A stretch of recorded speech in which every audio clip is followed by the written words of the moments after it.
ہماری تاریخ کے عظیم ترین دنوں میں سے یہ 6 ستمبر کا دن ہے۔ اگر آپ صرف اس دن کی صبح وہ تقریر سن لیجئے جو ایوب خان نے کی تھی، ریڈیو پاکستان پر وہ تقریر کی گئی کہ لا الہ الا اللہ کے ماننے والوں پر ہندوستان نے حملہ کر دیا، میرے قوم کے ہم وطنوں جنگ شروع ہو چکی ہے، اٹھو اور دشمن پر ٹوٹ پڑو۔ پاکستان کی پوری قوم نعرہ تکبیر لگاتی ہوئی سڑکوں پر نکل آئی تھی۔ ہندوستان نے 6 ستمبر کی صبح فجر سے کچھ پہلے لاہور شہر پہ حملہ کیا اور ان کے جرنیل نے بھڑک ماری تھی کہ ہم 11 بجے تک لاہور جمخانہ میں بیٹھ کر شراب پئیں گے اور بدماشی کی محفل سجائیں گے۔ دشمن کی طاقت کا بھی پہلے اندازہ کیجئے، دیکھیے دشمن 5 گنا بڑا تھا آپ سے، اور اچانک اتنا بڑا حملہ کرتا ہے جس کے اندر ایک ایک حملے میں 500 ٹینک استعمال کیے جاتے ہیں، تقریباً 500 ٹینک لاہور میں، 500 ٹینک کے قریب سیالکوٹ کے اوپر جب حملہ ہوتا ہے، اور یہ دونوں سرحدی شہر ہیں ہمارے۔ اور حال یہ تھا کہ Pakistan was totally caught by surprise. آپ کو واقعہ بتاتے ہیں، واقعات اگر آپ سنیں تو اس سے آپ کو اندازہ ہوگا کہ یہ 65 کی لڑائی کا یہ واقعہ 6 ستمبر کو کیوں ہم اتنی رومانٹک طریقے سے، اتنی محبت اور اتنی پیار سے، ایموشن سے، جذبات سے کیوں یاد کرتے ہیں۔ ایئر چیف نے نور خان صاحب کی دلیری اور جرت دیکھیے، یہی پہ لیڈنگ فرام دا فرنٹ جسے کہتے ہیں، انہوں نے کہا کہ یہ سارٹیز نہیں جائیں گی جب تک میں خود نہ دیکھ لوں کہ یہ کتنی خطرناک ہے ہمارے پائلٹ۔ دنیا کی تاریخ میں پاکستان فوج ایک واحد فوج ہے کہ جس میں آفیسر کیجویلٹی ریٹ سب سے زیادہ ہے، اس لیے کہ ہمارے آفیسرز آگے بڑھ کر لیڈ کرتے ہیں۔ پاکستان نیوی کے پاس ایک سبمرین تھی غازی، اور اس سبمرین نے دشمن کا ناطقہ بند کیا ہوا تھا۔ اس زمانے میں تاریخ ناول اور کتابیں لکھی گئیں کہ سومنات پر محمود غزنوی کے 17 حملوں کے بعد یہ 18واں حملہ، اور پاکستان کی نیوی آگے بڑھ کر سمندروں میں گئی، دوارکا پہ گئی، دوارکا کے قلعے کو تباہ کیا بومبنگ کر کے، فائرنگ کر کے، شیلنگ کر کے، اور پھر نکل کر واپس آئی۔ میرے والد توپخانے کے افسر تھے اور سیالکوٹ ہی میں مقیم تھے، سیالکوٹ سیکٹر پہ بالکل سرحد پہ ہمارا گھر تھا میرے، اور جب یہ جنگ شروع ہوتی ہے تو خاندانوں کو، عورتوں کو، بچوں کو وہاں سے نکلنا پڑا، تو اس میں ہماری والدہ ہمیں لے کر نکلی، اور یہ وہ وقت تھا کہ جب ہمارے گھر کے آس پاس توپیں لگی ہوئی تھی اور پاکستان کی فوج جوابی حملہ شروع کر رہی تھی سیالکوٹ سیکٹر پہ دشمن کے خلاف۔ ایسے ایسے معجزات دیکھنے کو ملے ہیں، میرے والد عینی شاہد ہیں اس بات کے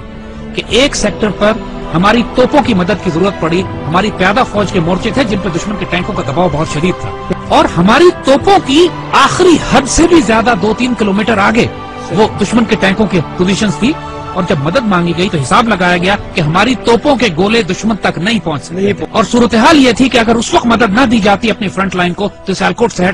شہر کا ایک پورا سیٹ دشمن قبضہ کر لیتا۔ اللہ کے توکل پر یقین کریں،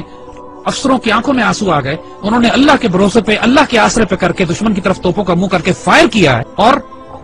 ناقابل یقین بات ہے کہ گولہ تقریباً 2.5-3 منٹ لیتا ہے فائر ہونے کے بعد توپ کا اپنی منزل پہ پہنچتے ہوئے۔ 3 منٹ کے بعد وائرلیس پہ ہماری جو آگے ہمارے مورچے تھے وہاں سے نعرے تکبیر کی آوازیں آنے لگی کہ دشمن کی توپیں ٹھیک ٹینکوں کے بیچ میں گر رہے تھے، جو کہ ہماری توپ کی آخری حد سے بھی کئی کلومیٹر آگے تھا۔ نہ اس سے پہلے کبھی توپ نے اتنا دور فائر کیا، نہ اس کے بعد کبھی اتنا دور فائر کیا۔ اس موقع پر جب ضرورت تھی تو اللہ کی طرف سے تائید آئی۔ ہزاروں واقعات ایسے ہیں، یہ باتیں بزرگوں نے کتابوں میں بھی لکھی ہیں، آپ ممتاز مفتی کی کتابیں اٹھا کے دیکھ لیجئے، الگ نگری دیکھیے، تلاش دیکھیے، اخبار میں اس زمانے کے تمام واقعات یہ چھپے ہیں۔ جب 65 کی لڑائی شروع ہوئی، ممتاز مفتی اپنی کتابوں میں لکھتے ہیں کہ مسجد نبوی شریف میں اللہ کے بندوں نے حضور صلی اللہ علیہ وسلم کی زیارت فرمائی اور دیکھا کہ حضور جنگی لباس میں اصحاب بدر کے شہداء کے ساتھ پاکستان کے دفاع کے لیے تشریف لے جا رہے ہیں کہ پاکستان پہ حملہ ہوا ہے، ہم نے اس کا دفاع کرنا ہے۔ اور یہ باتیں ممتاز مفتی نے لکھی ہیں، کتابوں میں چھپی ہیں، اخباروں میں چھپی ہیں، یہ باتیں اپنی طرف سے ہم نہیں بنا رہے۔ یہ باتیں کہ دشمن کے طیاروں ان کو ذمہ داری دی گئی کہ راوی کے پل پہ بمباری کرنی، وہ پائلٹ پکڑا گیا، جب اس سے پوچھا گیا کہ پل تو تمہارے سامنے تھا، تم نے بمباری کیوں نہیں کی؟ کہتے ہمیں کہا گیا تھا وہاں ایک پل ہے، مجھے 6 پل نظر آ رہے تھے۔ یہ باتیں دشمن کے سپاہیوں نے کہی ہیں جن کو گرفتار کیا گیا کہ وہ آپ کی گھوڑوں والی فوج کون تھی جو سفید لباس میں تھی اور جس کی تلواروں سے شعلے نکلتے تھے۔ یہ دشمن کے پائلٹس نے یہ باتیں کہی ہیں کہ ہم بم گراتے تھے، 35-40 کے قریب بم پنڈی پہ گرے، صرف 5 بم پھٹے، وہ بھی ویرانے میں، باقی بم پھٹے نہیں۔ بزرگ کہتے ہیں کہ فضائے بدر پیدا کرو تو ملائکہ آج بھی مدد کے لیے نازل ہوں گے۔ جنگ بدر پہ ہوا تھا نا ایسا، لیکن اللہ تعالیٰ قرآن میں فرماتا ہے کہ میں نے پھر 1000 ملائکہ نازل کیے، اور یہ بات صرف 1400 سال پہلے پہ محدود نہیں ہے۔ جب بھی مسلمان اللہ رسول کے نام پر کھڑے ہوں گے اس پاک سرزمین کی حفاظت کے لیے تو اللہ کی تائید نصرت آئے گی۔ 65 سب سے خوبصورت مثال ہے ہمارے لیے۔ ہم ایک واقعہ سناتے ہیں کہ جو ہمارے بچوں نے کسی کتاب میں نہیں پڑھا ہوگا۔ جب لاہور پر حملہ کیا انڈین ڈویژنز نے تو انڈین جرنیل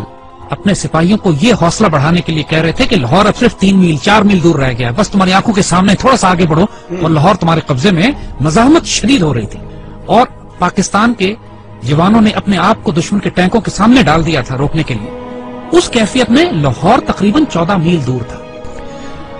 تو وائرلیس پہ جب ہمارے جوانوں نے، ایک افسر نے یہ سنا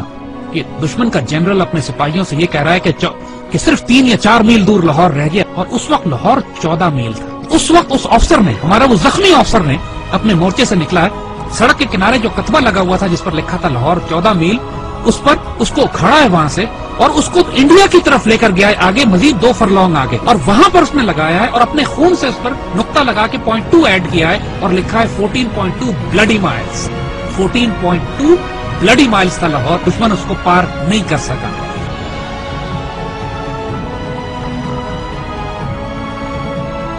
جب شہداء پہنچنا شروع ہوئے سی ایم ایچ میں، انہوں نے دیکھا کہ اتنا پریشر تھا کام کرنے کا کہ مرد سارے کام میں لگے ہوئے تھے، تو ان زخمیوں کو ریسیو کرنے کے لیے نرسز تھی، تو شہداء کو انہوں نے نرسز کے حوالے کیا کہ آپ ان کو تیار کریں اور رکھیں ایک ہفتہ کے بعد ان کو بریل کے لیے لے جایا جائے گا۔ تو آنے والے جوانوں نے جب یہ دیکھا کہ بہنیں اور بیٹیاں ان شہداء کو ریسیو کر رہی ہیں تو ان کی آنکھوں میں آنسو آ گئے۔ واپس جا کے اپنی پوری یونٹ میں اعلان کیا کہ وہ شیرو دلیرو سینوں پہ گولیاں کھانا، پیچھے تمہاری بہنیں تمہیں وصول کر رہی ہیں، ایسا نہ ہو کہ تمہاری پشت دیکھیں اور یہ کہیں کہ یہ بغیرت پشت پہ گولی کھا کر آیا۔ یعنی یہ جذبہ تھا جوانوں میں کہ ہمیں دفن کرنے کے لیے پیچھے ہماری بہنیں کھڑی ہیں، اور سب نے قسمیں کھائیں کہ ہم گولی سینوں پہ کھائیں۔ یہ وہ باتیں یونٹوں کے اندر ہوئی، باتیں ٹیکسٹ بکس میں لکھی جاتی ہیں نا، کتابوں میں، یہ وہ باتیں کہ جو فوجیوں کے سینوں میں دفن ہیں۔ ایسے بھی موقع آ گئے کہ جب دشمن کے ٹینک ہمارے توپخانے کے اتنے نزدیک پہنچ گئے کہ براہ راست توپخانے اور ٹینکوں کی لڑائی شروع ہونے والی تھی۔ کہا جاتا ہے دوسری جنگ عظیم کے بعد سب سے بڑی ٹینکوں کی لڑائی بھی سیالکوٹ میں لڑی گئی۔ باقاعدہ ایک آرٹلری افسر نے کمانڈ دی کہ H E unload and A P load, یعنی ہائی ایکسپلوسو شیل نکال دو اور اب آرمر پیئرسنگ شیل لوڈ کرو، کیونکہ اب توپ اور ٹینک کی براہ راست لڑائی شروع ہونے والی۔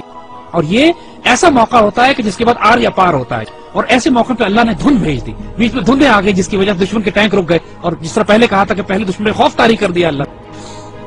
یہی وہ نظریاتی اور روحانی اساس تھی ہماری جو ہمیں پاکستانی مسلمان بناتی تھی۔ وہ کیا چیز تھی جس نے ہمیں سیسا پلائی ہوئی دیوار بنایا؟ وہ یہی کلمہ تھا، لا الہ الا اللہ، جو ہمارے دل کی دھڑکنوں میں محمد رسول اللہ ماشاءاللہ۔ اور آج جو 10,000 بچے اور افسر جوان ہمارے شہید ہوئے ہیں پاکستان کے دفاع میں، کشمیر سے لے کر وزیرستان میں، فاٹا میں، سوات میں، خوبصورت ترین بیٹے، ہماری مٹی کا نمک، 21، 22، 24 سال کے، 25، 26 سال کے خوبصورت جوان، اپنے جب چھوٹے بچوں کو چھوڑ کر، والدین کو چھوڑ کر، بیویوں کو چھوڑ کر، جنہوں نے شہادتیں دی ہیں اور خواہش کر کے اپنے آپ کو والنٹیئر کر کے شہید ہوئے ہیں۔ بہت بھاری قربانیوں کے بعد یہ پاکستان آپ کے حوالے کیا جائے۔ اس پرچم کو گرنے نہ دیں، اس پرچم پہ سب کچھ قربان کر دو۔ اس کی مٹی میں تمہارا خون شامل ہو گیا نا، 2 جہانوں میں خوش نصیب ہو جاؤ گے۔ اس مٹی کو چھوڑ کر چلے گئے